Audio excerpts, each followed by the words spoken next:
Police from as far away as Collinsville, Illinois were on hand to take down the suspect who shot 2 officers. The first officer shot was a Quincy police officer. The bullet hit his belt that holds his equipment. He was treated and released. The other was an Adams County Sheriff's deputy. That department was called in to help in the high-speed chase, which ended on Highway 104 around the town of Kingston. The suspect was involved in a car accident near the fertilizer plant there. After the accident, the suspect ran away on foot. Officers set up a perimeter and started checking nearby houses.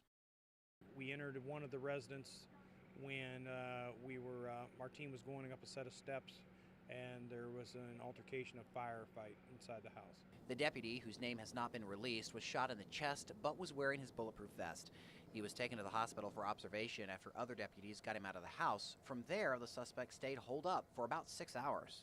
At about 9:45 last night, we heard 3 loud bangs here where we're stationed. That turned out to be flash bangs. The Illinois State Police sent them off, the SWAT team went in, and that's when they found the suspect dead inside the house. Last half hour, we were gathering information that put us in a position where we thought we could make entry and put an end to this, determine the suspect's status.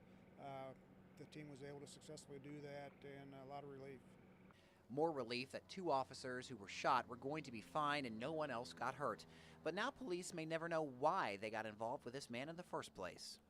You always want to know why things happen, and we may or may not ever find that out. You can make a lot of surmises of what was going through him to do such an act, but yeah, I agree. I think that it would have been nice to be able to sit down and put the puzzle together, but unfortunately that's not the case. At this point, police don't even know who the suspect is or where he's from. That should all come out as the investigation continues. In all, the ordeal lasted just shy of 9 hours.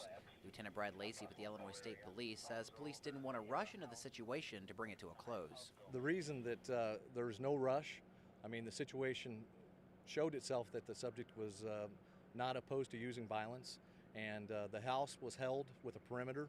So we knew where the subject was, and it was to our advantage to not make a rush judgment and make movements, and it worked out to our advantage. As for the house, it was unoccupied at the time.